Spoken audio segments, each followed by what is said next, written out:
ឲ្យគិតមើលទៅប្រហែលថ្ងៃមកនេះ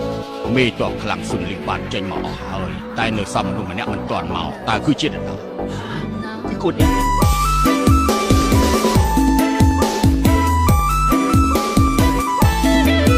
សូមគោរពលោកអបរាជលោកបេតបសុខសប្បាយទេ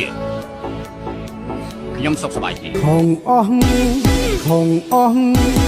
ខងអស់បាននៅកំឡងល្អដែរមិនគួរទេប្រពន្ធធ្វើម៉ែហើយខ្ញុំលោកអបរាជខ្ញុំទទួលបញ្ជាពីទីប្រឹក្សានៅទីនេះដើម្បីរងចាំលោកគិតដែរថាគុំគិតដែរគិតដែរគិតដែរថាគុំឥឡូវមកខ្ញុំភ័យខ្លាចប្រពន្ធដូចខ្លាបើខ្ញុំទៅ